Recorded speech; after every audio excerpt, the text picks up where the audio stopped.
आऊज़ुबिल्लाहि मिनश्शैतानिर्रजीम बिस्मिल्लाहिर्रहमानिर्रहीम अस्सलामु अलैकुम वरहमतुल्लाहि वबरकातुहू।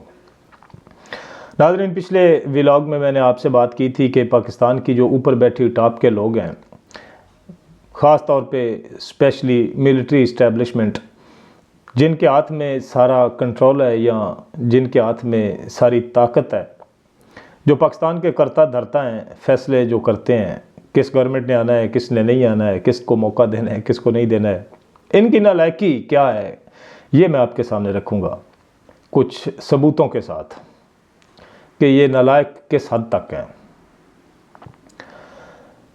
देखें, चाइना और पाकिस्तान एक साथ ही आज़ाद हुए थे, आगे पीछे ही आज़ाद हुए थे। आज चाइना कहाँ है और हम कहाँ हैं। चाइना का पैसा शो मनी के मद में पाकिस्तान के बैंक में पड़ा है, कौमी ख़जाने में पड़ा है, जो हम सिर्फ दुनिया को शो कर सकते हैं, दिखा सकते हैं, इस्तेमाल नहीं कर सकते। ये हमारी औकात है। वो तालब हुसैन दर्द, एक पंजाबी का गवैया है, वो उसने एक शेर कहा था कि रखी याद जदन जनाब दे सिर तो लत्थी मंगवी पग विडियाई दी ते घरों बाहर ना दर्द नूं निकलन देसी हिक हिक टोक खुदाई दी। मामला कुछ ऐसा ही होने वाला है हमारे साथ भी। चाइना भी हमें धमकियां लगा रहा है, हमारे साथ जो है ना उसका भी कोई रवैया ठीक नहीं रहा पिछले कुछ दिनों से। अगर उसने वो मांगवी पग विडियाई की जो हमारे पास है वो उतार ली, जो उसका पैसा हमारे पास पड़ा है, अगर उसने वो उठा लिया तो फिर तेरा क्या बनेगा लाले, बात वही हो जाएगी। इनकी नालायकी का आप अंदाज़ा करें कि चाइना तरक्की करके कहाँ से कहाँ पहुँच गया और हम कहाँ हैं। दुनिया का जो सुपर पावर मुल्क, जो चौधरी मुल्क है, वो है अमेरिका। और चौधरीयों के जो दुश्मन होते हैं ना, वो भी चौधरी होते हैं। और अमेरिका अगर इस वक्त अपनी टक्कर का किसी को समझ रहा है ना, तो वो चाइना को समझ रहा है। पाकिस्तान तो उसकी किसी लिस्ट में भी शायद मौजूद नहीं है।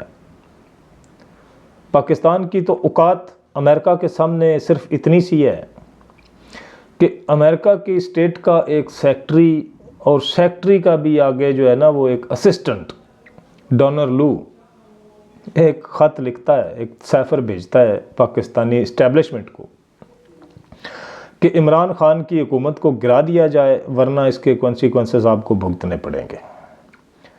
तो फिर हमारी इस्टेब्लिशमेंट की नालायकी का आप अंदाज़ा करें। ये सबूत है कि इमरान खान की हुकूमत को गिरा दिया गया और चोरों का एक टोला हमारे सरों पे बिठा दिया गया। वो वाले चोर जो मतलब इनके ही तस्दीक याफ्ता चोर हैं, यही लोग कहते रहे कि ये चोर हैं, इन्होंने ही फाइलें तैयार कर रखी थी, इन्होंने ही इनकी चोरियों के सारे कच्चे चिट्ठे साफ़ियों के सामने रखे थे, और फिर यही लोग उसी चोरों के टोले को वापस इक़्तिदार में ले आए। नालायकी इनकी देख।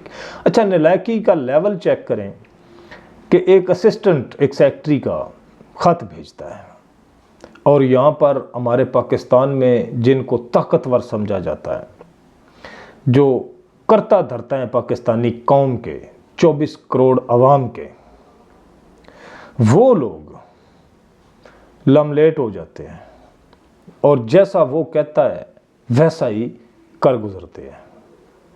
ये नालायकी नहीं है तो और क्या है। मैं तो इसको नालायकी समझता हूँ। दूसरी नालायकी, दुनिया तरक्की करके कहाँ से कहाँ पहुँच गई और हम किधर खड़े हैं। हमारे पास खाने के लिए ढंग की रोटी नहीं है, पहनने के लिए ढंग का कपड़ा नहीं है, और लाइफ हमारी ऐसी बदतरीन है। पाकिस्तान की मैक्सिमम मैं एक छोटा सा आइडिया लगा सकता हूँ, 70-60% जो लोग हैं वो बेचारे हैंड टू माउथ हैं। अगर शाम का है तो सुबह के लिए उनको फ़िक्र होती है, सुबह का है तो शाम के लिए फ़िक्र होती है। ये हालत है पाकिस्तान की अवाम की। ये इनकी नालायकी है। इदारे हमारे सारे के सारे कंगाल हैं। जिस इदारे को खोलें वो उसी का रिकॉर्ड यही मिलता है कि ये इदारा जो है खसारे में जा रहा है। हमारी स्टील मिल का आप देख लें, उसका तो भट्ठा ही बैठ गया। हमारा PIA देख लें, उसका भी भट्ठा ही बैठ गया। बहुत से इदारे तो इन्होंने बंद कर दिए हैं, और जो इदारे चल रहे हैं उनकी हालत आप देख लें, क्या सूरत हाल है उनकी। जहाँ 50 बंदा होना चाहिए वहाँ पर 30-35 काम कर रहे हैं। मतलब पाकिस्तान की जिस शोबे में, जिस फील्ड में आप नज़र दौड़ाएं, आपको इनकी नलायकी के बोर्ड लगे हुए नज़र आएंगे। इस पाकिस्तानी एस्टेब्लिशमेंट की नलायकी के, या पाकिस्तानी ताकतवर लोगों की नलायकी के, चलें एस्टेब्लिशमेंट हम नहीं कहते, जो लोग भी पाकिस्तान की तकदीर के फैसले करने वाले लोग हैं, उनकी नलायकी के बोर्ड आपको लगे हुए नज़र आएंगे जिस इदारे में भी आप जाएं। इसकी एक मिसाल ये भी है कि अब कोई भी हुकूमत आती है, इमरान खान की हुकूमत भी आई थी, तो ये लग पड़ते हैं जनाब तजावुज़ात गिराने के चक्कर में पड़ जाते हैं, और लोगों ने जो कुछ बेचारों ने औखा सौखा होके कोई अपनी दुकानों के सामने या कुछ लगा रखा होता है वो उखाड़ फेंकते हैं, पट मारते हैं। नलायकी आप इनकी यहाँ पे भी चेक करें तो मैं इटली में रहता हूँ। इटली में जो एक निज़ाम या एक कानून, एक सिस्टम बनाया हुआ है कि दुकान के सामने आप क्या कुछ कर सकते हैं, उससे एक्स्ट्रा अगर आप एक बोर्ड भी रखते हैं ना, तो ठीक है 1 घंटे बाद, 2 घंटे बाद, या बड़ी बात है 5-6 घंटे गुजर जाएं, या अगर किसी ने रात को रखा है तो सुबह को आ जाएंगे, वो इदारा आ जाएगा जो उसके रिलेटेड होगा, और वो आके वो बोर्ड के बारे में पूछेगा कि ये बोर्ड आपने क्यों रखा है बाहर। लेकिन इनकी नलायकी का लेवल चेक करें तो लोगों ने पूरे पूरे घर बना रखे हैं बाहर, जो है ना, रोड के ऊपर, सरकारी जगह के ऊपर, कोई पूछने वाला ही नहीं होता। जब गवर्नमेंट तब्दील होती है तो फिर आ जाते हैं, फिर जी गिरा देते, बुलडोज़र लेके चले। एक तो बुलडोज़रों का तेल खर्चा, मशीनों का तेल खर्चा, अमले का खर्चा, और जिन लोगों ने वो बेचारों ने बना रखा है उनका, ये वो चीज़ है जिसको कहते हैं ना कि अपने आप को आप ही खाना। इंसान के अंदर भी कुछ जरासीम होते हैं, जब आप रोज़ा रखते हैं या मतलब भूख आपकी थोड़ी ज़्यादा लंबी हो जाती है, खाने को आपको कुछ नहीं मिलता, तो मेडिकली ये बात बताई जाती है कि इंसान के अंदर कुछ ऐसे बैक्टीरियाज़ होते हैं जो दूसरे बैक्टीरिया, कमज़ोर बैक्टीरियाज़ को खाते रहते हैं। हालांकि इंसान की सेहत के लिए तो ये ठीक होता है, लेकिन हमारे यहाँ भी मामला वही है कि हम एक दूसरे को खाने में लगे हुए हैं। अगर मैंने कुछ खर्चा करके कुछ चीज़ कोई एक बना रखी है तो मैंने भी तो खर्चा किया है, 10,000, 5,000, लाख, 1.5 लाख जो भी खर्चा हुआ है मेरा। ऊपर से मेरी गवर्नमेंट आती है, वो भी पाकिस्तानी है, वो एक बुलडोज़र लेके आते हैं तो बुलडोज़र में तेल सड़ता है, तो वो भी खर्चा करके मेरे वो 1.5 लाख का नुकसान कर रहे हैं, या लाख का, या 50,000 का, या 10,000 का। मेरा भी नुकसान हो रहा है और गवर्नमेंट का भी नुकसान हो रहा है, हम अपना ही नुकसान कर रहे हैं। लेकिन हमने, जब मैं खर्चा कर रहा हूँ, करने वाला हूँ, स्टार्ट किया है, तो तब वो इदारा आके मुझे नहीं रोक रहा। अब मैं क्यों कर रहा हूँ, मतलब एक सवाल तो ये भी बनता है कि मुझे करना ही नहीं चाहिए, मैं क्यों कर रहा हूँ। तो इसका जवाब मेरे पास ये है कि पाकिस्तानी अवाम जो है ना, ये अनपढ़ अवाम है। एक तो इनको तालीम से दूर रखा गया, इनको तालीम नहीं दी गई, शऊर नहीं दिया गया, ऊपर से इनको पाकिस्तान के कानून का पता ही नहीं है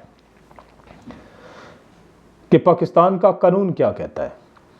तो कानून का जब पता नहीं है तो जाहिर सी बात है फिर बहुत से लोग ऐसे हैं जो लाइल्मी में इस तरह की चीज़ें कर देते हैं। जब लाइल्मी में कोई कर रहा होता है तो रोकना तो उसको उसी वक्त चाहिए, लेकिन उस वक्त नहीं रोकते। ये है नालायकी इनकी। अब ऊपर के जो लोग हैं, ये उनका बनता है कि वो अपने इदारों को एक्टिव रखें, लेकिन वो एक्टिव नहीं रखते। वजह क्या है?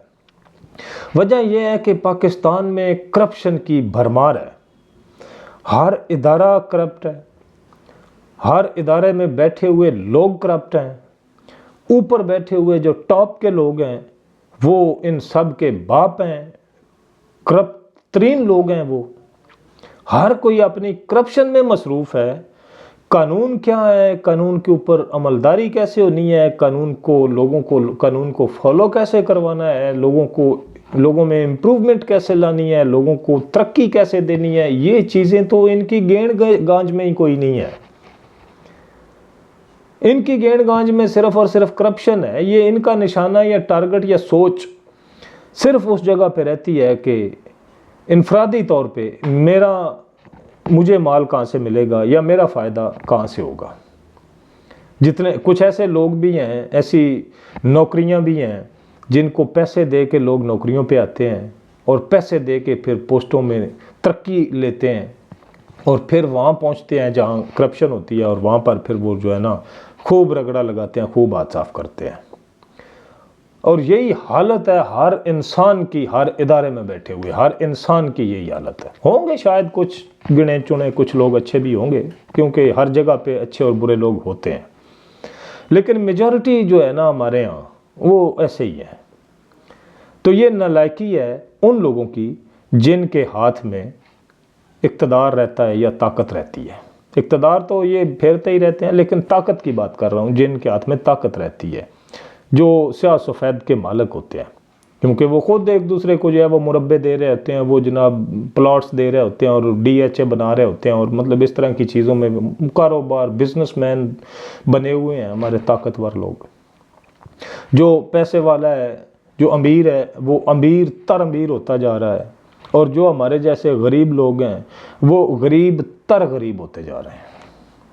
ये इनकी नालायकी है, नालायक लोग हैं। और मैं इनको निरा नालायक नहीं समझता, ये जाहिल भी हैं, ये पढ़े लिखे भी नहीं हैं। अब आप कहेंगे कि डिग्रियां कैसे इनके पास आ गई। डिग्रियां एक कागज़ ही होता है, वो तालीम का उससे कोई नहीं तल्लक होता, शऊर का उससे कोई तल्लक नहीं होता। शऊर देने वाली खुदा की ज़ात है। और पाकिस्तान में जो कुछ हो रहा है ना, ये अल्लाह की मर्ज़ी से ही हो रहा है। ये अल्लाह ताला ने ये नालायक लोग और करप्ट लोग और ये सारे मुसल्लत किए हुए हैं पाकिस्तान के ऊपर। ये क्यों किए हुए हैं, ये बात मैं आपको अगले व्लॉग में बताऊंगा कि अल्लाह की चाल क्या है, या अल्लाह ने ये क्यों लोग हमारे ऊपर पिछले 75 साल से बिठा के रखे हैं और इन्होंने हमारी हालत ऐसी क्यों की हुई है, इसकी वजह क्या है, अल्लाह का क्या इरादा है। ये चीज़ मैं आपके साथ अगले व्लॉग में डिस्कस करूँगा। इस व्लॉग को मैं यहीं रोकता हूँ। अपना ढेर सारा ख्याल रखिएगा। अल्लाह हाफ़िज़।